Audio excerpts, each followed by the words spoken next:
మనం నార్మల్గా బయటికి వెళ్ళినప్పుడు బండ్ల కింద ఏమైనా నిమ్మకాయలు పెట్టడం చూసి గమనించారు కదా. ఆ నిమ్మకాయలు ఎందుకు పెడతారో మీకు ఏమైనా ఐడియా ఉందా? దానికి రీజన్ ఏంటో నేను చెప్తా. వెనకటి కాలంలో ఏమైందట అంటే మనకు గుర్ర బండ్లు ఎడ్ల బండ్లు స్వారీలు చేసేటప్పుడు చాలా దూరం ప్రయాణించేవారు. ఇప్పుడు బండ్లు మనకి ఆటోలు ఇట్లాంటివి లేకపోయేది వెనకటి కాలంలో.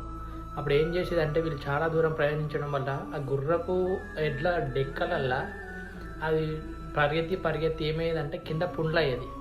ఆ పుండ్లు అవ్వడం వల్ల కింద పురుగులు పట్టి వీళ్ళ పోయే విధానం ఈ దూరం అనేది చాలా దూరం నడవకపోయేది.